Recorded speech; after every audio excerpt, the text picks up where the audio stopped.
अस्सलाम वालेकुम। Today we are discussing the next lecture that is atropine. तो atropine को स्टार्ट करते हैं। देखिए एट्रोपिन को प्रोनाउंस किस तरीके से करेंगे, एट्रोपिन, ATROEPEEN, ठीक है, एट्रोपिन। अच्छा, एट्रोपिन जो हमारे पास होता है, एट्रोपिन ये बेसिकली ईस्टर होता है। क्या होता है? ईस्टर। हम ये बात जानते हैं, ठीक है, ईस्टर होता है। अब ईस्टर कब बनता है, मैं अगर पूछूँ आप लोगों से तो ईस्टर कब बनता है, तो आप लोग यही जवाब देंगे ना कि जब एक अल्कोहल और एसिड आपस में रिएक्शन करते हैं तो क्या बनता है, हमारे पास जो बॉन्ड बनता है वो ईस्टर बॉन्ड बनता है, ठीक है। और अल्कोहल और एसिड जब आपस में रिएक्शन करते हैं तो इसके रिजल्ट में क्या होता है, वाटर जो होता है, वाटर क्या होता है, रिलीज़ होता है। क्या होता है? वाटर रिलीज़ होता है और बेसिकली क्या बन जाता है, हमारे पास ईस्टर बॉन्ड बन जाता है। अच्छा, ये जो एट्रोपिन का स्ट्रक्चर है हमारे पास, ये दो मेन केमिकल बिल्डिंग ब्लॉक से मिलकर बना हुआ है। पहला है ट्रोपिन, जिसको हम बोलते हैं अल्कोहल पार्ट। दूसरा है ट्रोपिक एसिड। क्या है? Trophic acid. यानी कि देखें ना, एक अल्कोहल और एक एसिड मिला तो क्या बना, ईस्टर बॉन्ड बना, ठीक है। और वाटर क्या हो गया, रिलीज़ हो गया। अब समझते हैं हम कि पहले जो ट्रोपिन, जिसको मैं बोल रही हूँ अल्कोहल पार्ट है ट्रोपिन, ठीक है, इसको समझते हैं। देखिए आपको लेफ्ट साइड पर क्या दिख रहा है, यहाँ पर दिख रहा होगा बेसिकली ये जो पार्ट है ट्रोपिन पार्ट है, ठीक है। अच्छा, इसका बेसिकली आपको यहाँ पर एक रिंग नहीं, दो रिंग दिख रही है। एक रिंग जो हमारे पास है, ठीक है, यानी कि बोल सकते हो बाईसाइक्लिक रिंग कॉम्बिनेशन है। क्या है? बाईसाइक्लिक यानी कि दो रिंग का कॉम्बिनेशन है, ठीक है। इसमें एक रिंग जो है वो 5 मेंबर है। देखें 1 2 3 4 5। अब इस 5 मेंबर रिंग को मैं पायरोलिडीन रिंग भी कह सकती हूँ, ठीक है। जबकि एक मेंबर कैसी है, एक मेंबर रिंग जो है वो हमारे पास है 6 मेंबर है, 1 2 3 4 5 6। इसको मैं क्या बोल सकती हूँ, पाइपरिडीन रिंग, ठीक है। दो मेंबर रिंग है, एक हमारे पास है पायरोलिडीन और एक है पाइपरिडीन, दो रिंग है, ठीक है। बाईसाइक्लिक रिंग कॉम्बिनेशन आपस में क्या हुई है, फ्यूज़ हुई है, ठीक है। इस पूरे सिस्टम को क्या कहते हैं, इस पूरे सिस्टम को हम कहते हैं ट्रोपेन। क्या कहते हैं? ट्रोपेन, ठीक है। अच्छा, अब इस बाईसाइक्लिक यानी कि दो रिंग के बीच में आपको क्या दिख रहा है, नाइट्रोजन एटम दिख रहा है, बिल्कुल दिख रहा है, ठीक है। और नाइट्रोजन एटम के साथ क्या दिख रहा है आपको, एक मिथाइल ग्रुप CH3 दिख रहा है, बिल्कुल दिख रहा है, ठीक है। अब क्योंकि नाइट्रोजन जो होता है ये बेसिकली 3 कार्बन एटम से जुड़ा हुआ है। देखें एक कार्बन ये हो गया इसके साथ और एक ऊपर एक नीचे, तो कितने ये कार्बन से जुड़ा हुआ है, ये 3 कार्बन से जुड़ा हुआ है, ऐसा ही ना। इसलिए हम इसको क्या कहते हैं, इसलिए हम इसको कहते हैं टर्शियरी अमीन। क्या कहते हैं? टर्शियरी अमीन।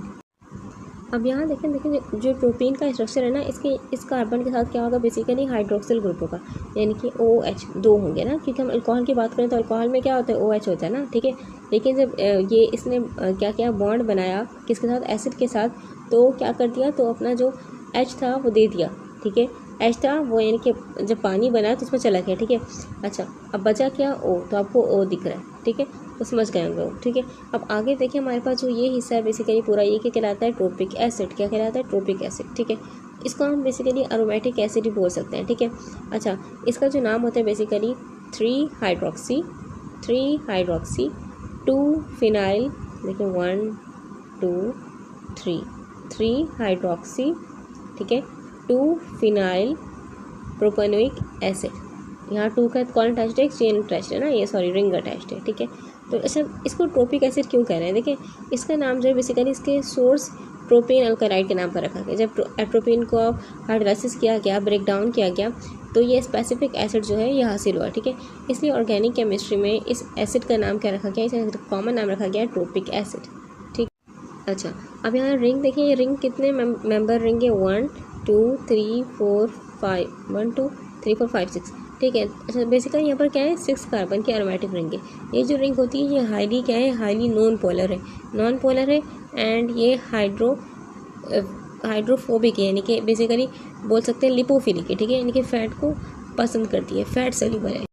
इसमें आपको क्या दिख रहा है, 3 कार्बन दिख रहे हैं, 1 2 3, ऐसा ही ना, 3 कार्बन है, ठीक है।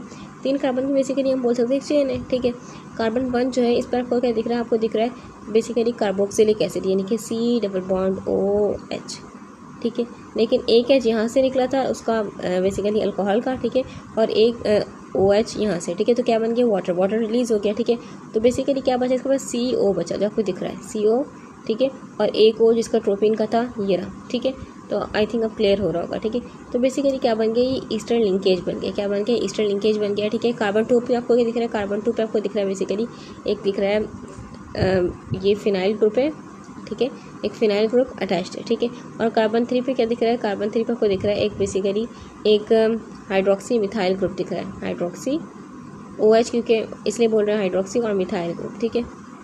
अच्छा, मैं एट्रोपिन को ये भी कह सकती हूँ कि trophic acid ester of propene, trophic acid ester of propene. ठीक है, तो ये दोनों बातें सही होंगी। देखिए मैंने इस बॉन्ड को देखते हुए इसका नाम ये रख दिया। ठीक है, दोनों बातें बिल्कुल सही हैं। अच्छा, बुक को देखते हैं कि बुक की लाइन क्या कह रही है। देखिए क्या लिखा हुआ है, atropine is a tertiary amine belladonna alkaloid with a high affinity for muscarinic receptor. यानी कि जो एट्रोइपिन है हमारे पास, ठीक है, ये क्या है बेसिकली, ये मस्करानिक एंटागोनिस्ट है। मस्करानिक रिसेप्टर होते हैं उन पर जाकर काम उनको ब्लॉक करती है। ठीक है, वहाँ जगह को पाई कर लेती है। ये निकोटीनिक को टच नहीं करती, निकोटीनिक को ब्लॉक नहीं करती। ऐसा क्यों है? देखिए बेसिकली ये जहन में सवाल आ सकता है ना। ठीक है, तो पहले ये समझे, देखिए बेसिकली जो बॉडी में दोनों रिसेप्टर है ना, मस्करानिक और निकोटीन, ये अलग अलग है। ठीक है, इनकी जो केमिस्ट्री हम बोल सकते हैं वो अलग अलग है। ठीक है, देखिए हमारे जिस्म में एसिटाइल कोलिन जो है बेसिकली, वो एसिटाइल कोलिन दोनों पे लगता है, मस्करानिक भी लग रहा है, निकोटीनिक भी लग रहा है, लेकिन दोनों की जो बिल्ट इन एनाटोमी है, बनावट है, थोड़ी मुख्तलिफ होती है। अगर हम मस्करानिक रिसेप्टर की बात करें, फ़र्ज़ करें मेरे पास ये मस्करानिक रिसेप्टर। ठीक है, मस्करानिक रिसेप्टर क्या होता है, GPCR यानी कि जी प्रोटीन कपल रिसेप्टर होता है। ठीक है, इसकी जो बाइंडिंग पॉकेट होती है ना बेसिकली डीप होती है, डीप। ठीक है, थोड़ी डीप होती है और थोड़ी होलो होती है, यानी कि थोड़ा सा बोल सकते हैं स्पेस होगी। ठीक है, और इस बेसिकली पॉकेट के अंदर आपको क्या दिखेगा, और जो इसकी बोल सकते हैं वॉल्स होंगी ना, फैट लविंग होंगी, यानी कि फ़ैट को पसंद करती होंगी। ठीक है, जैसे कि इसमें टायरोसिन अमाइनो एसिड हो सकता है, ट्रिप्टोफैन हो सकता है। ठीक है, और बेसिकली इसको जो बॉटम होगा ना, बॉटम में क्या होगा, इसके बिल्कुल बॉटम में जो पॉकेट है उसके एक नेगेटिव चार्ज होगा, हाईली नेगेटिव चार्ज। ठीक है, यानी कि बोल सकते हैं एस्पार्टेट अमाइनो एसिड होगा। जब हम निकोटीनिक की बात करें, निकोटीनिक रिसेप्टर जो होता है बेसिकली ये होता है लिगेंड गेटेड आयन चैनल। देखिए फ़र्क नोट कीजिएगा, देखिए ये है लिगेंड गेटेड आयन चैनल, ये क्या था, जी प्रोटीन कपल रिसेप्टर। ठीक है, अच्छा बेसिकली ये जो निकोटीनिक रिसेप्टर होता है, ये बेसिकली ये 5 सब यूनिट से मिलकर बनता है, डिस्कस किया था अल्फा बीटा। ठीक है, ये 5 सब यूनिट से मिल के बन रहा होता है। इसकी जो बाइंडिंग बेसिकली साइट होती है ना, बहुत ही क्या होती है, तंग होती है, बहुत ही नैरो होती है। ठीक है, बहुत ही बोल सकते हैं एक टनल जैसी शेप होती है, टनल। ठीक है, इसमें से कुछ नहीं है, इसकी बाइंडिंग साइड बहुत नैरो होती है, थोड़ी लंबी होती है। ठीक है, अच्छा अब बेसिकली हमारे पास जो होती है, ये देखिए मैंने कहा ये नैरो है और थोड़ी लंबी है, ये थोड़ा सा होलो है। ठीक है, इसमें थोड़ा स्पेस है। अब जरा एट्रोपिन को इमेजिन करें, हमने एट्रोपिन का स्ट्रक्चर देखा है। एट्रोपिन का स्ट्रक्चर कोई फ्लैट स्ट्रक्चर नहीं है, कोई ऐसा स्ट्रक्चर नहीं है कि बिल्कुल सीधा सा, ठीक है, छोटा सा स्ट्रक्चर, ऐसा नहीं है। लेकिन एट्रोपिन की 3D स्ट्रक्चर को जब देखें तो उसके पास क्या है, उसके पास दो बहुत बड़े क्या है बेसिकली रिजिड हिस्से हैं। ठीक है, एक तो बेसिकली ट्रोपेन रिंग सिस्टम है, दूसरा ट्रोपिक एसिड है। ठीक है, यानी कि 2 हिस्से। देखिए अब हमारे पास देखिए जो एट्रोपिन है ये मस्करानिक रिसेप्टर पर ही फिट होगा। क्यों? क्योंकि जब एट्रोपिन आया और मस्करानिक रिसेप्टर के इस गहरे पॉकेट में गया, ठीक है, तो एट्रोपिन का जो पॉजिटिवली चार्ज नाइट्रोजन था ना, नाइट्रोजन हमने डिस्कस किया था, नाइट्रोजन का CH3 लगा हुआ था। ठीक है, ऊपर फिर 3 बॉन्ड बनाए हुए थे। ठीक है, तो ये नाइट्रोजन जो होगा, नाइट्रोजन इस हाई नेगेटिव चार्ज का अट्रैक्ट हो जाएगा। ठीक है, क्योंकि हमारा नेगेटिव चार्ज है ना मौजूद मस्करानिक में। ठीक है, तो बेसिकली दोनों में आयनिक अट्रैक्शन होगी और मॉलिक्यूल जो होगा वहाँ पर अटैक हो जाएगा, चिपक जाएगा। ठीक है, क्योंकि अगर हम बात करें, देखिए मस्करानिक पॉकेट जो होती है बेसिकली एक ब्रॉड होती है, ब्रॉड मस्करानिक रिसेप्टर की पॉकेट थोड़ी ब्रॉड है, थोड़ी खुली होती है। इसलिए जो एट्रोपिन का फिनाइल हिस्सा है और ट्रोपिन रिंग सिस्टम है, ठीक है, वो उसको आराम से जगह मिल जाएगी, वो आराम से यहाँ पर आके ऑक्यूपाई कर लेगा खुद को। और मैंने ये बात भी कही थी कि एट्रोपिन की जो बेंजीन रिंग आपको दिख रही थी, ठीक है, तो वो क्या थी, वो बेसिकली लिपोफिलिक थी, फैट को पसंद करती थी। ठीक है, तो जो एट्रोपिन की जो वो बेंजीन रिंग थी ना, वो मस्करानिक रिसेप्टर जो होते हैं, ठीक है, इनकी पॉकेट की जो दीवारें हैं, वॉल्स हैं, ये भी क्या होती हैं, हाइड्रोफोबिक होती हैं, तो आराम से इसको जगह मिल जाएगी, उसकी इसके पास क्या हो जाएगी, चिपक जाएगी। ठीक है, अच्छा, जबकि निकोटीनिक रिसेप्टर में जो एट्रोपिन है ये फिजिकली दाखिल नहीं हो पाएगा, यानी कि ये बेसिकली हम इसी फिजिकल बैरियर को केमिस्ट्री में क्या कहते हैं, स्टीरिक हिंड्रेंस कहते हैं, स्टीरिक STERICHINDRANCE। ठीक है, स्टीरिक हिंड्रेंस कहते हैं, यानी कि जो मॉलिक्यूल है, मॉलिक्यूल का अपना साइज़ और शेप इस तरीके का है, ठीक है, कि वो रिसेप्टर के जो दरवाज़ा है बिल्कुल छोटा सा टनल जितना, यानी कि टनल है बोल सकते हैं, ठीक है, उसके अंदर घुस नहीं पा रहा। ठीक है, अब जब एट्रोपिन रिसेप्टर साइड के अंदर घुस ही नहीं पा रहा, तो वो वहाँ बेसिकली जो एक्शन होगा वो ज़ीरो होगा। ठीक है, ना ही अटैक हो रहा, ना ही कुछ हो रहा। ठीक है, इसलिए निकोटीनिक रिसेप्टर पर जिसकी एफिनिटी होती है, बाइंडिंग एफिनिटी, वो ज़ीरो होती है। ठीक है, अब यहाँ देखिए लिखा हुआ है कि ये एक बेसिकली टर्शियरी अमीन हमने डिस्कस कर लिया कि नाइट्रोजन ने 3 बॉन्ड बनाए हुए थे, ठीक है। आगे लिखा है बेलेडोना अल्कलाइड, क्या मतलब है? देखिए ये जो एट्रोपिन है, अगर आंसर है बेसिकली क्या है कि आपने सिंथेसाइज किया है या फिर अल्कलाइड है, तो आपका ऑप्शन क्या होना चाहिए? Correct, alkaloid. क्योंकि बेसिकली हमारे पास जो मेडिकल साइंस में बेसिकली अल्कलाइड हम उन नेचुरल कंपाउंड्स को कहते हैं जो हमारे पास पौधों से हासिल हो रहे हो, ठीक है, हमने प्लांट से हासिल किया। एट्रोपिन जो है वो सिंथेसाइज नहीं किया गया लाइव, बल्कि प्लांट से हासिल किया गया, ठीक है। प्लांट कौन कौन से? ये मुख्तलिफ पौधों से मिलता है हमें एट्रोपिन, ठीक है। लेकिन ज़्यादातर जो सोर्स है इसकी वो एट्रोपा बेलेडोना, जिसको हम बोलते हैं डीडली नाइटशेड फैमिली भी कहते हैं, डीडली नाइटशेड, ठीक है, पौधा होता है, ठीक है। अब इसके अलावा हमारे पास ये जो एट्रोपिन है, ये जो सोलानेसी फैमिली होती है ना, ठीक है, उससे भी हासिल होता है। सोलानेसी फैमिली के मेंबर्स हैं, जैसे कि हम बात करें दतूरा स्ट्रोमेनियम हो गया, ठीक है, और हमारे पास हो गया इसको हम जिम्सॉन वीट भी कहते हैं बेसिकली, ठीक है, और इनकी रूट से मिलता है, ठीक है, पत्तों से मिलता है। बेसिकली जो बेलाडोना लफ्ज़ है ना, बेलाडोना अल्कलाइड, ये बेला कहते हैं खूबसूरत को कहते हैं, ठीक है, और बेसिकली डोना कहते हैं लेडी को। तो हिस्ट्री में देखा गया, जब हिस्ट्री पढ़ी गई, यानी कि हिस्ट्री में था कि जो इटली की औरतें थी ना, वो इस पौधे के जूस को अपनी आँखों में क्या करती, दाखिल करती, जिससे उनकी आँखों के जो पीपल है थोड़े बड़े हो जाते हैं, ठीक है, डायलेट हो जाते हैं, डायलेट यानी कि इसको बोलते हैं माइड्रियासिस, ठीक है, और ज़्यादा खूबसूरत बेसिकली इसको अलामत समझती है, यानी कि खूबसूरत लगती है उनको इस तरीके की आँखें, ठीक है। इस वजह से इसका जो पौधे का नाम क्या रखा गया? बेलाडोना अल्कलाइड, यानी कि उस नाम के ऊपर रखा गया, ठीक है। यानी कि बेसिकली एक छोटी सी बात हो गई है, ठीक है। आगे चलते हैं, हम देखें जो एट्रोपिन है ना, एट्रोपिन की हमने केमिस्ट्री देख ली, ठीक है, हमने ये भी देख लिया कि एट्रोपिन जो है बेसिकली एक बेलाडोना अल्कलाइड है। अब चलते हैं हम बहुत ही इंपॉर्टेंट पॉइंट पर। अच्छा, अब एक बहुत ही इंपॉर्टेंट पॉइंट आता है कि जो नाइट्रोजन है, हमने देख लिया कि भाई उसने 3 बॉन्ड बनाए हुए थे, ऐसा ही था ना, ठीक है, लेकिन उसके ऊपर एक एक्स्ट्रा लोन पेयर भी होता है। वो एक्स्ट्रा लोन पेयर आता कहाँ से? देखें, पीरियोडिक टेबल में बात करें, पीरियोडिक टेबल में नाइट्रोजन के जो आउटर शेल थे उसमें 5 इलेक्ट्रॉन होते हैं। क्यों? लेकिन नाइट्रोजन का जो हमारे पास है 7 इलेक्ट्रॉन इसके पास होते हैं, ठीक है। पहले में 2 आ गए, पहले शेल में 2 आ गए, ठीक है, बाकी में कितने आ गए? 5, ठीक है। तो यानी कि ऐसे 5 तो नहीं होने चाहिए, असूलन कितना होना चाहिए? 8, लेकिन इसका इलेक्ट्रॉन ही 7 है, ठीक है। तो यहाँ पर आ गया बेसिकली, यहाँ पर 5 आ गए, ठीक है, वरना असूलन कितने होते हैं? 8 होते हैं। सेकंड शेल में कितने होने चाहिए? 8, याद रखिएगा ये बात, ठीक है। अच्छा, केमिस्ट्री का जो ऑक्टेट रूल है वो यही कह रहा है कि भाई स्टेबल होने के लिए जो इलेक्ट्रॉन चाहिए वो 8 इलेक्ट्रॉन चाहिए। एट्रोपिन में जो नाइट्रोजन है उसने अपने जो 5 में से 3 इलेक्ट्रॉन है, 3 इलेक्ट्रॉन यूज़ किए हैं, ठीक है, यानी कि 3 को बेसिकली जो मैं फ़र्ज़ करें, मैं देखें ये बना रही हूँ सर्कल, ये मेरे पास इलेक्ट्रॉन है 1 2 3 4 5, ठीक है। 3 जो है इसने क्या किया हुए, ये एट्रोपिन के नाइट्रोजन की बात हो रही है, ठीक है, उसने 3 जो है शेयरिंग की हुए कार्बन चेन के साथ, ठीक है, शेयरिंग की हुए, शेयरिंग मतलब पूरा नहीं दे दिया, शेयर किया हुआ है, ठीक है। अब ज़रा करें, 5 में 3 माइनस करें, कितना हो गया? 3 माइनस करें 2 बच गया, ठीक है। तो आपको 2 दिख रहा है? दिख रहा है, ये देखिए, ये फ्री है, ठीक है, इसने कोई शेयरिंग नहीं की हुई इसके, ठीक है। तो इन दोनों ने क्या कर लिया, आपस में पेयर बना लिए, जोड़ी बना ली, ठीक है, और नाइट्रोजन के ऊपर बैठ गए, आ जाके नाइट्रोजन के ऊपर जाके बैठ गए, ठीक है। तो इसको हम बोलते हैं लोन पेयर। क्या बोलते हैं? लोन पेयर, ठीक है। लोन पेयर मतलब क्या? 2 इलेक्ट्रॉन है, क्या है? 2 इलेक्ट्रॉन, 1 2 इलेक्ट्रॉन, ठीक है, 2 लोन पेयर हैं और 3 बॉन्ड बना है, ऐसा ही है ना, ठीक है। अब नाइट्रोजन पर नेट चार्ज 0 क्यों है? नाइट्रोजन न्यूट्रल क्यों कहला रहा है? जब इसमें 3 बॉन्ड बनाए हुए तो नाइट्रोजन को हम न्यूट्रल क्यों कह रहे हैं? बेसिकली नाइट्रोजन ने जितने प्रोटॉन अपने न्यूक्लियस में रखे हुए, 7 रखे हुए प्रोटॉन, ठीक है, 7 प्रोटॉन न्यूक्लियस में रखे हुए, उतने ही इलेक्ट्रॉन इसके गिर्द घूम रहे हैं, देखें ना, इलेक्ट्रॉन पहले शेल में 2 घूम रहे थे, ठीक है, फिर दूसरे में 5 घूम रहे थे, यानी कि 7, ठीक है। तो 7 प्रोटॉन 7 इलेक्ट्रॉन कितने हो गए? +7 -7 कितना हो गया? 0, यानी कि बेसिकली 3 की शेयरिंग की, 3 को प्रॉपर तरीके से नहीं दिया किसी को, ठीक है। तो नेट चार्ज क्या है? अभी 0 है। अब ये समझते हैं कि ये जो हमारे पास न्यूट्रल है नाइट्रोजन, ये पानी मूव कैसे करेगा। देखिए, पानी जो होता है हम बोलते हैं इसको H2 ऐसे ही बोलते हैं ना, ठीक है। पानी जो होता है पोलर होता है, यानी कि इसका जो ऑक्सीजन है, ऑक्सीजन पर क्या होता है? Partial negative charge. क्या होता है? पार्शियल नेगेटिव चार्ज, ठीक है।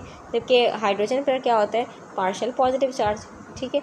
अब देखें, अब रूल क्या है? रूल यही होता है कि लाइक डिजॉल्व लाइक, ठीक है, यानी कि जब भी कोई चार्ज पार्टिकल, ठीक है, जैसे कि सोडियम आ गया, सोडियम के ऊपर पॉजिटिव चार्ज होता है ना, ठीक है, और इस तरीके से क्लोरीन आ गया फॉर एग्जांपल, ठीक है, क्लोरीन नेगेटिव चार्ज, ठीक है, ये आता है, तो पानी के जो मॉलिक्यूल होंगे उसको आपस में उसको घेर लेंगे, ठीक है। जो नेगेटिव साइड होगी, फॉर एग्जांपल ये है क्लोरीन नेगेटिव साइड, तो इसका ये अट्रैक्ट होगा इस हाइड्रोजन से, यानी कि नेगेटिव पॉजिटिव क्या होंगे? अट्रैक्ट होंगे, ठीक है। अभी जो मॉलिक्यूल घेरते हैं ना वाटर के मॉलिक्यूल चार्ज पार्टिकल को, ठीक है, चार्ज आयन को हम बोल सकते हैं, ठीक है। तो इसको हम इस घेरने को कहते हैं हाइड्रेशन कहते हैं। क्या कहते हैं? हाइड्रेशन, ठीक है। इसी वजह से जो 4 चीज़ें होती हैं वो पानी में हम बोलते हैं घुल जाती हैं। पानी में घुलने का मतलब यही होता है कि पानी के मॉलिक्यूल ने क्या कर लिया? उनके आसपास उनको घेराव कर घेर लिया, ठीक है। जबकि अगर हम बात करें कार्बन हाइड्रोजन की, जैसे कि नाइट्रोजन का क्या अटैच था, एक बेसिकली मिथाइल ग्रुप था, ऐसे ही था ना, फिर यहाँ पर कार्बन था, फिर कार्बन हाइड्रोजन, ऐसे ही था ना, ठीक है। तो अगर हम कार्बन हाइड्रोजन चेन्स की बात करें तो इन पर कोई चार्ज नहीं होता, कोई भी चार्ज या पोलैरिटी नहीं बनती। क्यों? देखें, क्योंकि कार्बन और हाइड्रोजन जो होता है इसकी इलेक्ट्रोनेगेटिविटी दोनों की लगभग बराबर होती है। यानी कि जब ये बॉन्ड बनाएंगे कार्बन और हाइड्रोजन तो इलेक्ट्रॉन जो होंगे बिल्कुल बीच में रहेंगे, किसी एक की तरफ नहीं जाएंगे, ठीक है। इसी वजह से जो होता है इनके ऊपर कोई चार्ज नहीं बनता। यानी कि क्योंकि जब पानी को चार्ज चाहिए, ठीक है, और चेन के पास चार्ज है ही नहीं, तो जो पानी के मॉलिक्यूल्स होंगे वो कार्बन हाइड्रोजन की चेन्स को क्या करेंगे, रिपेल करेंगे, और उसके अराउंड हम बोल सकते हैं घेरेंगे नहीं उसको, ठीक है। इसलिए जो कार्बन हाइड्रोजन की चेन्स होती हैं उसको बोलते हैं हाइड्रोफोबिक, पानी से डरने वाली, ठीक है, ये नॉन पोलर बोल सकते हैं, ठीक है। मेरा मतलब यही है कि भाई इसके अराउंड पानी के मॉलिक्यूल क्या होंगे, वो उसको घेरेंगे नहीं, ठीक है, इसलिए हम बोलते हैं हाइड्रोफोबिक, ठीक है। अच्छा, इस सवाल को याद रखिएगा कि एट्रोपिन, जैसे हमने बात की कि एट्रोपिन के स्ट्रक्चर में जो नाइट्रोजन था वो न्यूट्रल था, ठीक है, ऐसा ही था ना, कोई चार्ज नहीं था। लेकिन जब मैंने कहा कि मस्करैनिक रिसेप्टर के अंदर क्या होता है, नेगेटिव चार्ज होता है, ठीक है, बेसिकली उस नेगेटिव चार्ज से जो एट्रोपिन के स्ट्रक्चर का नाइट्रोजन है ना, नाइट्रोजन का पॉजिटिव चार्ज होता है, ठीक है, दोनों के दरमियान अट्रैक्शन होती है, ठीक है। मैंने दो अपोजिट बातें कही, मैंने ये भी कहा कि नाइट्रोजन न्यूट्रल होता है, ठीक है, मैंने ये भी कहा कि नाइट्रोजन का पॉजिटिव चार्ज होता है, ठीक है। तो इन दोनों बातों को हम आगे चल के क्लियर करेंगे इंशाल्लाह, आपके आगे लेक्चर में क्लियर हो जाएंगे, ठीक है। फिलहाल हम मूव करते हैं बेसिकली अपने सेकंड सेंटेंस की तरफ, जो कि हमारे पास लिखा हुआ है कि देखें, it bind competitively and prevent acetylcholine from binding to दो साइड्स।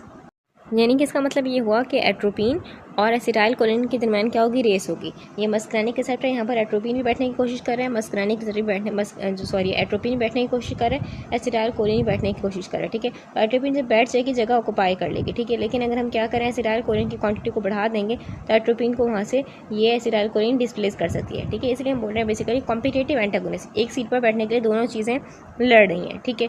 आगे देखते हैं हम सेंटेंस 3 में क्या लिखा है। बेसिकली यहाँ पर लिखा हुआ है कि atropine act both centrally and peripherally. देखिए, इस सेंटेंस के लिए ये बात याद रखिएगा कि एट्रोपिन जो है एक नॉन सेलेक्टिव मस्करैनिक एंटागोनिस्ट है। नॉन सेलेक्टिव का मतलब क्या होता है कि फार्माकोलॉजी में ड्रग जो होती हैं दो तरह की होती हैं, एक होती है सेलेक्टिव, ठीक है, जो सिर्फ बेसिकली हम बोल सकते हैं किसी एक सब टाइप पे लगती है, जैसे कि फॉर एग्जांपल कोई ड्रग लग रही है सिर्फ मस्करैनिक रिसेप्टर 1 पे लग रही है, या कोई लग रही है मस्करैनिक रिसेप्टर 3 पे लग रही है, ठीक है। नॉन सेलेक्टिव जो होती है हमारे पास, वो जितनी भी मस्करैनिक रिसेप्टर की टाइप्स हैं M1, M2, M3, M4, M5 सब पर एक जैसे एक्ट करती हैं, ठीक है। तो बेसिकली एट्रोपिन जो हमारे पास है एक नॉन सेलेक्टिव मस्करैनिक रिसेप्टर एंटागोनिस्ट है। इसका मतलब है कि ये किसी एक रिसेप्टर को नहीं देख रही, किसी एक मस्करैनिक रिसेप्टर को नहीं देख रही, ठीक है। ये सब के लिए M1, M2, M3, M4, M5 सब के लिए बेसिकली इसकी जो एफिनिटी है बाइंडिंग होने की वो बिल्कुल एक जैसी है। और ये बात भी क्लियर रखिएगा कि एट्रोपिन की जो बाइंडिंग एफिनिटी है ना, दिमाग और बाकी जिस्म, दिमाग मतलब CNS और बाकी जिस्म यानी कि पेरिफेरी के सारे जो मस्करैनिक रिसेप्टर हैं उन सब के लिए 100% इक्वल है। तो फिर यहाँ पर सवाल ये पैदा होता है कि अगर एफिनिटी हर जगह इक्वल है तो एट्रोपिन का असर सबसे पहले मुंह सूखना यानी कि ड्राई माउथ क्यों होता है, यहाँ से शुरू क्यों हो रहा है, ठीक है, और दिमाग पर असर जो होता है सबसे आखिर में क्यों होता है। देखिए, बेसिकली इसके पीछे पूरा एक साइंस है, ठीक है, इसको ब्रेक डाउन करते हैं। देखें, इस बार दो अलग अलग बातों का फ़र्क समझ लें, ठीक है, कि बेसिकली जो एट्रोपिन है एक नॉन सेलेक्टिव मस्करैनिक रिसेप्टर एंटागोनिस्ट है। दिमाग में जो मौजूद है M1 रिसेप्टर बेसिकली, इसी तरह से जो हार्ट पर मौजूद है M2 रिसेप्टर या ग्लैंड पर मौजूद है M3 रिसेप्टर, एट्रोपिन की उन सब के साथ जो बाइंड होने की केमिकल स्ट्रेंथ है ना, एफिनिटी, वो 100% इक्वल है। यानी कि केमिकल पॉइंट ऑफ व्यू से वो किसी रिसेप्टर में कोई फ़र्क नहीं करी। लेकिन जब बॉडी में दाखिल हुई, ये एट्रोपिन दाखिल हुई, फॉर्मली बॉडी थी, ठीक है, तो इसका असर पूरी बॉडी में एक साथ एक जगह नज़र नहीं आएगा, ठीक है। इसकी वजह है रिसेप्टर की एफिनिटी का फ़र्क नहीं है, बल्कि इसकी वजह क्या है, डोज डिपेंडेंसी है, यानी कि ऑर्गन की सेंसिटिविटी है, ठीक है। अब इस बात का मतलब समझे। देखें, एट्रोपिन जब इस समय दाखिल हो गई तो वो डोज के हिसाब से स्टेप बाय स्टेप अलग अलग ऑर्गन को ब्लॉक करती है, ठीक है। देखें, अब पहले क्या होगा, अगर बहुत कम डोज है, यानी कि वेरी लो डोज अपने एट्रोपिन के लिए 0.5 मिलीग्राम फॉर एग्जाम्पल, ठीक है। सबसे पहला टारगेट जो होगा वो सलाइवरी ग्लैंड्स होंगे। क्या होंगे? सलाइवरी ग्लैंड्स, ठीक है, जो कि M3 रिसेप्टर है बेसिकली, और स्वीट ग्लैंड जो कि दोबारा हमारे पास क्या है, M3 रिसेप्टर। तो पहला टारगेट यही होंगे, ठीक है। देखिए, इसका एट्रोपिन जब लेते हैं इंसान को सबसे पहला जो इफेक्ट महसूस होता है वो होता है उसका मुंह ड्राई, यानी कि मुंह खुश्क होना शुरू किया, ठीक है, और पसीना रुकना शुरू हो जाता है, जिसको हम बोलते हैं एनहाइड्रोसिस। अब अगर डोज को थोड़ा बढ़ा दिया, यानी कि फॉर एग्जाम्पल अब डोज कर दी 1.0 टू 2.0 मिलीग्राम, ठीक है। डोज को थोड़ा बढ़ा दी तो क्या होगा, हमारे पास जो दिल की धड़कन है ना उस पर असर पड़ेगा, यानी कि दिल की धड़कन क्या हो जाएगी, तेज, इसको हम बोलते हैं टैकीकार्डिया, ठीक है। और पीपल का साइज़ क्या हो जाएगा, बड़ा, जिसको हम बोलते हैं माइट्रियासिस, ठीक है। और अगर फर्ज करें अब हाई डोज कर दिया, बहुत ही हाई डोज कर दी, ठीक है। अब हाई डोज कर दी यानी कि अप्रॉक्सीमेटली आपने कर दी 5.0 मिलीग्राम, ठीक है। तो अब क्या होगा, बेसिकली अब जो टारगेट होगा इसका एट्रोपिन का वो होगा M3 रिसेप्टर, जो कि GI ट्रैक पर है, ठीक है, और यूरिनरी ब्लैडर पर है। यूरिनरी ब्लैडर और GI ट्रैक पर जो M3 रिसेप्टर है वहाँ पर टारगेट होगा, ठीक है। तो इससे क्या हो जाएगा, जो इंटेस्टाइन की मूवमेंट हो रही थी पेरिस्टाल्सिस रुक जाएगी, और जिससे क्या हो जाएगी, कॉन्स्टिपेशन हो जाएगी और यूरिनरी टेंशन, यानी कि जो यूरिन है यूरिन नहीं आ पा रहा होगा क्योंकि M3 रिसेप्टर क्या है, ब्लॉक है, ठीक है। अब फर्ज करें इससे भी हाई डोज कर दी, ठीक है, यानी कि वेरी टॉक्सिक लेवल कर दिया आपने, ठीक है। फर्ज करें आपने 10 मिलीग्राम कर दिया, ठीक है। तो क्या होगा भाई, इस हाई कंसंट्रेशन पर जो एट्रोपिन होगा वो ब्रेन तक चला जाएगा, ठीक है। ब्रेन का जो रिसेप्टर है M1, M4, M5, ब्रेन में जो मस्कुलिन रिसेप्टर है फर्ज करें, ठीक है, उनको क्या कर देगी, ये उनको हैवी लेवल पर ब्लॉक कर देगी, ठीक है। इसका इफेक्ट क्या होगा, दिमाग में आपको जो मस्कुलिन रिसेप्टर काम कर रहे थे, ठीक है, तो शदीद बेचैनी होगी भाई, कन्फ्यूजन होगी, हेलुसिनेशन होगी और डेलिरियम पैदा हो सकता है, ठीक है। अब मैं ये सवाल करती हूँ यहाँ पर, देखें ये बहुत ही इंपॉर्टेंट सवाल है। अगर बाइंडिंग एफिनिटी इक्वल थी, हमने कहा बाइंडिंग एफिनिटी रिसेप्टर के लिए इक्वल है एट्रोपिन की, तो ये ऑर्गन जो है आगे पीछे क्यों ब्लॉक है, यानी कि स्टेप बाय स्टेप क्यों ब्लॉक हो रहे हैं, ठीक है। तो इसके पीछे बेसिकली रीज़न है भाई, रीज़न क्या है, देखें अगर हम बात करें सिलेवरी ग्लैंड, स्वीट ग्लैंड के सबसे पहले यही ब्लॉक हुए थे ना, तो इन ऑर्गन्स में क्या होता है, नॉर्मल फंक्शन के लिए जो बेसिकली यानी कि थूक या पसीना निकालने के, सिलेवरी ग्लैंड सिलेवरी थूक निकालेंगे और हमारे पास स्वीट ग्लैंड से पसीना निकालेंगे, ठीक है, यानी कि थूक और जो पसीने के ग्लैंड से बनाने वाले, ठीक है, ये बहुत थोड़े से रिसेप्टर की ज़रूरत होती है इन पर, ठीक है, यानी कि इन पर जो मस्कुलिन रिसेप्टर होते हैं बहुत थोड़े होते हैं, ठीक है, बहुत कम होते हैं, रिजर्वायर बहुत कम होता है, ठीक है। इसका मतलब ये है कि एट्रोपिन की अगर छोटी सी डोज भी देंगे तो वो इन मखसूस जो रिसेप्टर्स हैं थोड़े बहुत उनको ब्लॉक कर देगी, ठीक है। जब उनके ब्लॉक हो गया, ठीक है, तो उनके पास है ही बहुत थोड़े से, ऊपर से ब्लॉक भी कर देगा उनको, तो क्या हो जाएगा भाई, फॉरन मुंह ड्राई हो जाएगा। जबकि हम बात करें GI ट्रैक की, हम बात करें स्मूथ मसल्स की, ठीक है, इन ऑर्गन्स में जो रिसेप्टर होते हैं ना उनकी डेंसिटी और रिसेप्टर रिजर्वायर थोड़ा ज़्यादा होता है as compare to salivary gland, sweet gland, ठीक है। अगर एट्रोपिन थोड़े से रिसेप्टर को ब्लॉक भी कर देगी तो जो बाकी बचे हुए रिसेप्टर्स होंगे वो एसिटाइलकोलिन को पकड़कर क्या करेंगे, इंटेस्टाइन वगैरह की मूवमेंट कर रहे होंगे, ठीक है। इसलिए इनको पूरी तरह के ब्लॉक करने के लिए एट्रोपिन की थोड़ी हाई डोज चाहिए होती है GI ट्रैक को ब्लॉक करने के लिए, ठीक है, GI ट्रैक के M3 रिसेप्टर को ब्लॉक करने के लिए, ठीक है।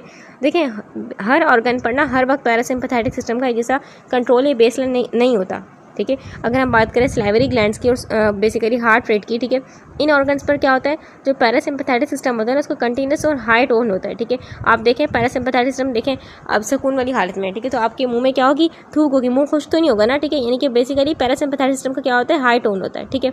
तो इसलिए जब एट्रोपिन आकर बेसिकली एट्रोपिन आकर ब्लॉकर बनती है तो जो बेसलाइन इनपुट होता है वो इनपुट कट गया, ठीक है। इसकी वजह से ऑर्गन पर जो असर होगा फ़ौरन क्या हो जाएगा, बिल्कुल हमें ख़त्म होता दिखाई देगा पैरासिम्पैथेटिक का, और एक्टिवेट कौन हो जाएगा, सिम्पैथेटिक, ठीक है। और सिम्पैथेटिक क्या था भाई, सिलेवरी ग्लैंड का, कि सिलेवरी ग्लैंड नहीं बन रहे, मुंह खुश्क हो जाता है ना, ठीक है।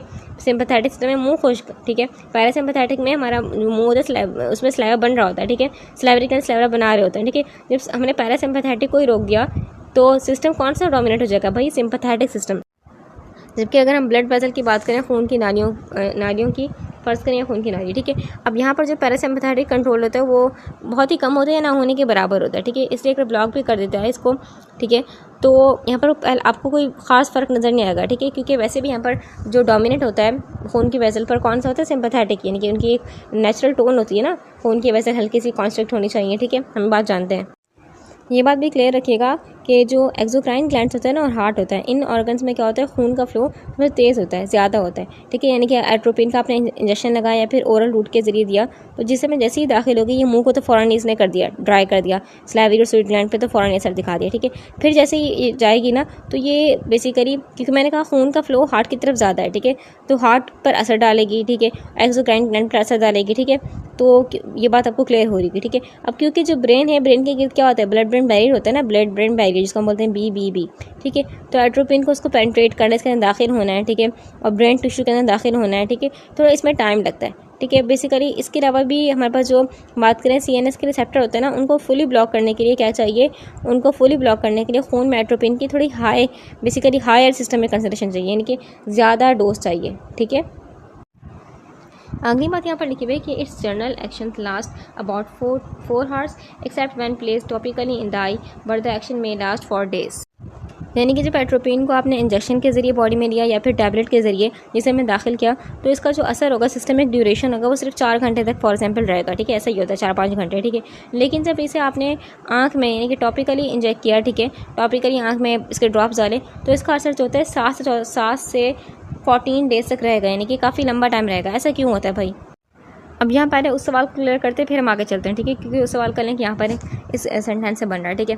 देखें ये चीज़ कि जो हमारे पास एट्रोपिन का नाइट्रोजन था वो न्यूट्रल था, हमने यही कहा था ना, ठीक है। लेकिन हमने फिर देखा कि एट्रोपिन के नाइट्रोजन पर चार्ज था, तो ऐसा क्यों था? बेसिकली देखें, जो एट्रोपिन होता है ना, एट्रोपिन का PKA जो होता है, PKA वैल्यू हम जानते हैं कि PKA वैल्यू एट्रोपिन की होती है 9.8, ठीक है, 9.8। इसका मतलब क्या है? इसका मतलब ये है कि एट्रोपिन जो है एक बेसिकली वीक बेस है, वीक बेस। इसका नाइट्रोजन एटम जो होता है उसके पास एक लोन पेयर था, ऐसा ही था, एक लोन पेयर, यानी कि 2 इलेक्ट्रॉन थे, ठीक है, एक लोन पेयर था जो हाइड्रोजन आयन को क्या कर रहा होता है, अपनी तरफ खींचते रहता है। फॉर एग्जाम्पल ये वाटर है, ठीक है, H2O, हाइड्रोजन जो आयन्स हैं इनको अपनी तरफ क्या करेगा, खींचते रहता है, ठीक है, क्योंकि वीक बेस है। अब हमारी जो आँख है ना, एक्वस ह्यूमर, यानी कि हमारी जो आँख का पानी है एक्वस ह्यूमर है, ठीक है, और जो ब्लड प्लाज्मा है, दोनों का जो pH है ना, ब्लड की pH की बात करूँ या फिर मैं एक्वस ह्यूमर की बात करूँ, ठीक है, दोनों का जो pH है 7.4 है तकरीबन, ठीक है, अप्रॉक्सीमेटली 7.4 है, ठीक है। अब केमिस्ट्री का रूल है भाई, केमिस्ट्री का रूल क्या है कि जब एक वीक बेस, ये वीक बेस है एट्रोपिन, ठीक है, ये वीक बेस ऐसी जगह जाए जहाँ पर बेसिकली जहाँ का pH इसके PKA से कम हो, इसका PKA क्या है 9.8 और pH क्या है खून का एक्वस ह्यूमर का 7.4 है, ठीक है। ये ऐसी जगह जाए जहाँ पर जो pH है कम हो इसके PKA से, तो जो नाइट्रोजन का लोन पेयर होता है ना, वो सराउंडिंग से फ़ौरन क्या कर लेता है, प्रोटॉन को अपनी तरफ अट्रैक्ट कर लेता है, पकड़ लेता है। अब होगी इंपॉर्टेंट चीज़, 1% जो कि हमारे पास वो रहेगी अनचार्ज, यानी कि न्यूट्रल फॉर्म, लिपोफिलिक, और जो फैटी मेम्ब्रेन्स होते हैं उनकी क्रॉस करेगी और ब्लड में बैरियर को क्रॉस करके दिमाग तक पहुंचेगी। लेकिन जो 99% होगी ना, वो रहेगी हमारे पास, वो क्या हो चुकी है, वो चार्ज हो चुकी है, ठीक है, यानी कि बेसिकली उसके ऊपर चार्ज आ चुका है, क्योंकि उसने क्या किया, इसको अट्रैक्ट करने की कोशिश करी थी, ठीक है, अट्रैक्ट कर लिया, ठीक है, तो NH पॉजिटिव, ठीक है। तो बेसिकली हमारे पास ये क्या हो चुकी है, वाटर सॉल्युबल हो चुकी है। अब याद रखिएगा ये बात, ठीक है, आगे क्लियर करेंगे। देखिए बोतल में जब तक ये है हमारे पास एट्रोपिन, तो बेसिकली न्यूट्रल है, ठीक है, लेकिन जैसे ही ये लिक्विड एनवायरनमेंट में गई, ठीक है, यानी कि बॉडी की फ्लूइड में गई, खून में गई, एक्वस ह्यूमर में गई, जहाँ का pH 7.4 था, ठीक है, इसके PKA से कम था, तो बेसिकली एट्रोपिन ने क्या कर लिया, खुद को कन्वर्ट कर लिया, ठीक है। अब क्या यही जो 1% न्यूट्रल है, क्या यही पूरी बॉडी में और दिमाग में काम करने के लिए काफ़ी है? देखिए यहाँ केमिस्ट्री का एक बहुत ही ज़बरदस्त प्रिंसिपल काम करता है, जिसको हम बोलते हैं डायनेमिक इक्विलिब्रियम। क्या बोलते हैं? डायनेमिक इक्विलिब्रियम, ठीक है।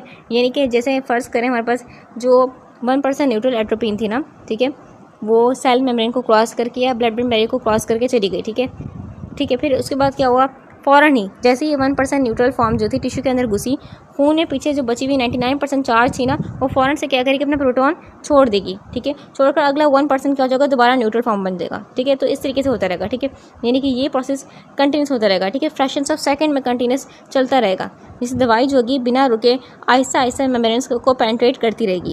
अब जो मैंने ये बात कही थी कि जो एट्रोपिन है इसका 99% क्या हो गया, वाटर सॉल्युबल हो गई है, ठीक है, ऐसा ही हुआ है ना फ्लूइड में जाके, खून में, एक्वस ह्यूमर में जाके, ठीक है। तो बेसिकली अगर हम बात करें आंखों की, हमने टॉपिकली क्या किया, इसके ड्रॉप डाले आंखों में, ठीक है, तो क्या होता है, मेलानिन होता है, यहाँ पर क्या होता है, मेलानिन के अंदर क्या हो जाती है, ये स्टोर हो जाती है, ठीक है। अब मेलानिन हमारे पास वो डार्क पिगमेंट है, ऐसा ही होता है ना, नेचुरल डार्क पिगमेंट होता है जो कि हमारी स्किन पर होता है, बालों पर होता है। खासतौर पर अगर हम बात करें आंखों की बात करें, तो आँख में जो आइरिस हैं, जो कि बिल्कुल कलरफुल हिस्सा होता है आँख का, ठीक है, वो हो गया, सीलियरी बॉडी हो गई, कोराइड हो गई, उसमें क्या होता है, उसमें यही बेसिकली मेलानिन होता है, ठीक है। केमिकली जो मेलानिन होता है एक बहुत बड़ा पॉलीमर होता है, ठीक है। देखें अगर हम मेलानिन के स्ट्रक्चर को देखें, फ़र्ज़ करें मेलानिन का स्ट्रक्चर है, ठीक है, तो मेलानिन की स्ट्रक्चर जो होता है इसमें कार्बोक्सिलिक ग्रुप होता है, यानी कि उस पर क्या होता है, नेगेटिव चार्ज होते हैं। क्या होता है, नेगेटिव चार्ज, ठीक है। अब फ़र्ज़ करें एट्रोपिन हमने दवाई दी, टॉपिकली दी, ठीक है, तो एट्रोपिन जब आयरस के पास से गुजरेगी, ठीक है, आयरस पे है, कोराइड पे, ठीक है, जगह जगह हमारे पास मेलानिन है आंखों पे, ठीक है। तो एट्रोपिन जब पास से गुजरी, ठीक है, उसको क्या दिखाई दिया, मेलानिन के स्ट्रक्चर पर नेगेटिव चार्ज, ठीक है। एट्रोपिन पर चार्ज कौन सा है, पॉजिटिव, ठीक है। पॉजिटिव नेगेटिव क्या होंगे, अट्रैक्ट होंगे, ठीक है, पॉजिटिव नेगेटिव क्या होंगे, अट्रैक्ट होंगे, मैग्नेट की तरह क्या होंगे, अट्रैक्शन। अब यहाँ मेलानिन एक स्पंज की तरह काम करता है, यानी कि एट्रोपिन को क्या कर लेगा, अपने अंदर एब्जॉर्ब कर लेगा, यानी कि ये कोई डिस्ट्रक्शन, कोई तबाही नहीं कर रहा, बल्कि एक फिजियोलॉजिकल बोल सकते हैं, एक वेयर हाउस, एक गोदाम बन गया, ठीक है। क्या कर रहा है, एट्रोपिन को अपने अंदर स्टोर कर लिया, ठीक है। ड्रॉप डालते ही जो एट्रोपिन होगा वो एम्प्टी रिसेप्टर को आंखें ब्लॉक भी कर देगा, ठीक है, और साथ साथ जो मेलानिन होगा इसको क्या कर लेगा, इसको अपने अंदर स्टोर भी कर लेगा, ठीक है। अब जैसे ही एक्वस ह्यूमर हम जानते हैं वॉश आउट हो रहा है, ठीक है, उसमें से फ्री एट्रोपिन भी निकल रहा है, ठीक है, ऐसा ही हो रहा है ना, जो एट्रोपिन फ्री है वो भी स्लोली डिस्पैच होकर निकल रही है, ऐसा ही हो रहा है, ठीक है। हमारे पास जो इक्विलिब्रियम शिफ्ट होगा, ठीक है। और जो मेलानिन था उसने जो एट्रोपिन स्टोर किया हुआ था, ठीक है, वो थोड़ा थोड़ा करके क्या करना शुरू कर देगा, डीअटैच करना शुरू कर देगा, ठीक है, यानी कि निकालना शुरू करेगा। यानी कि मेलानिन क्या करेगा, एट्रोपिन को डिस्ट्रॉय होने से बचा रहा है, ठीक है, अपने अंदर स्टोर कर लिया, ठीक है। जैसे ही क्वांटिटी कम हो रही है तो वो थोड़ा थोड़ा करके रिलीज कर रहा है। इसलिए जो एट्रोपिन का असर होता है वो बेसिकली दिनों तक सिंगल मॉलिक्यूल करके बेसिकली क्या हो जाता रहता है, एक्वस ह्यूमन में रिलीज करता रहता है, ठीक है।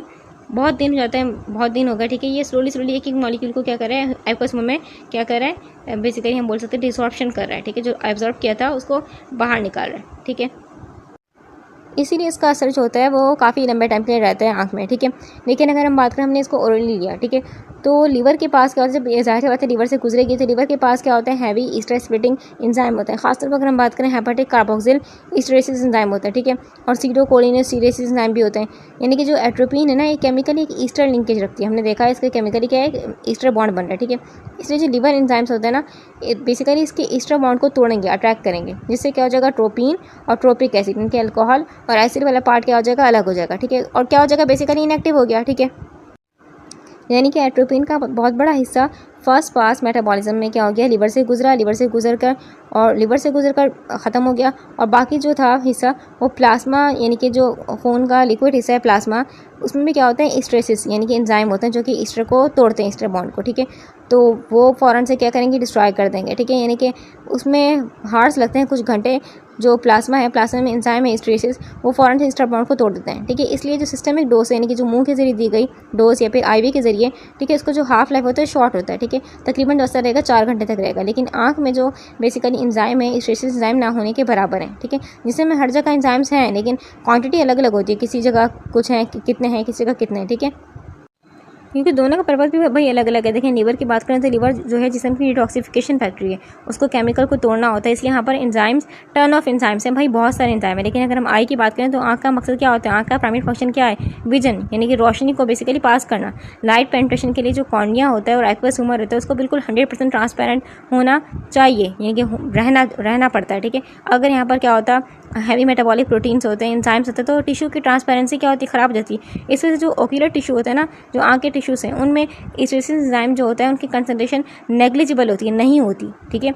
जब वहाँ पर है ही नहीं, इसको तोड़ने वाला एंजाइम ही नहीं है, तो एट्रोपिन जो होगा वो स्लोली खुद ब खुद, यानी कि जब एक्वस ह्यूमर वॉश आउट हो रहा है उसके साथ साथ निकलता रहेगा। ऊपर से मेलानिन ने भी इसको स्टोर कर लिया, ठीक है। तो काफ़ी लंबे टाइम तक इसका असर रहता है, ठीक है। इसके बाद आते हैं सबसे क्रिटिकल पॉइंट पर कि जो एट्रोपिन है इसका M3 रिसेप्टर से अलग होने की रफ्तार, यानी कि डिसोसिएशन रेट इतना स्लो क्यों है। देखिए, एट्रोपिन का इस तरह हमने देखा कि एक बल्कि था, उसमें 2 थे, एक ट्रोपिन था और एक ट्रोपिक एसिड था, यानी कि एक अल्कोहल पार्ट था, एक एसिडिक पार्ट था ना, ऐसा ही था ना।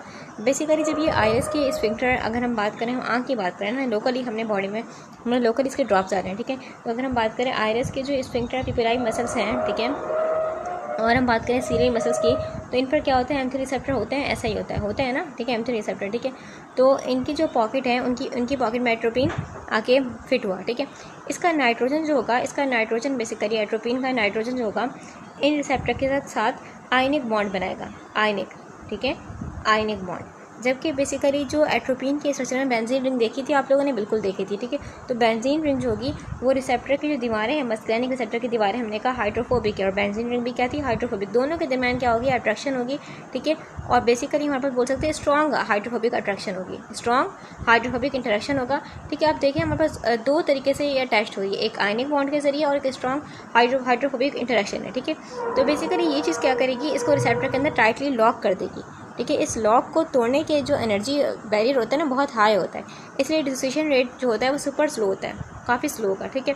सिस्टमिक ऑर्गन्स में अगर हम बात करें तो रैपिड ब्लड फ्लो होता है, ठीक है। जैसे ही ड्रग रिसेप्टर से अलग होती है, एट्रोपिन अलग हुई, खून उसे क्या कर देगा, वॉश आउट कर देगा, फ्लश कर देगा। लेकिन अगर हम आँख के अंदर बात करें तो आँख के अंदर क्लियरेंस रेट जो होता है और खून का जो फ्लो होता है वो बहुत ही स्लो होता है।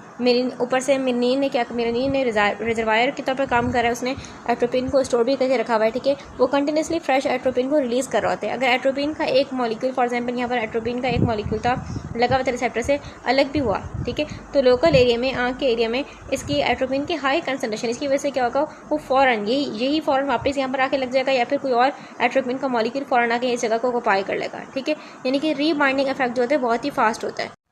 फिर अगली बात यहाँ पर लिखी हुई है कि neuroeffector organs have varying sensitivity to atropine. देखिए लिखा है वेरिंग सेंसिटिविटी। इसका मतलब ये हुआ कि जिस्म के जो अलग अलग ऑर्गन्स हैं, यानी कि न्यूरो इफेक्टर जो ऑर्गन्स हैं वो एट्रोपिन के लिए अलग अलग सेंसिटिविटी रखते हैं। यानी कि कुछ ऑर्गन जो हो गया उनको अगर एट्रोपिन की हल्की सी भी डोज मिलेगी तो वो क्या हो जाएंगे, ब्लॉक हो जाएंगे, और कुछ को हाई डोज चाहिए होती है ब्लॉक होने की। जैसे अगर हम बात की सलाइवरी ग्लैंड, स्वीट ग्लैंड, ठीक है, और दिमाग के जो रिसेप्टर्स हैं मस्कुरानिक, उनको बहुत बेसिकली हाई डोज चाहिए, यानी कि टॉक्सिक डोज तक चाहिए, ताकि एट्रोपिन क्या करें, उनके रिसेप्टर को ब्लॉक कर दें। ठीक है, अच्छा तो याद रखिएगा आगे बात लिखी हुई है कि the greatest inhibitory effect are on bronchial tissue and the secretion of sweat and saliva.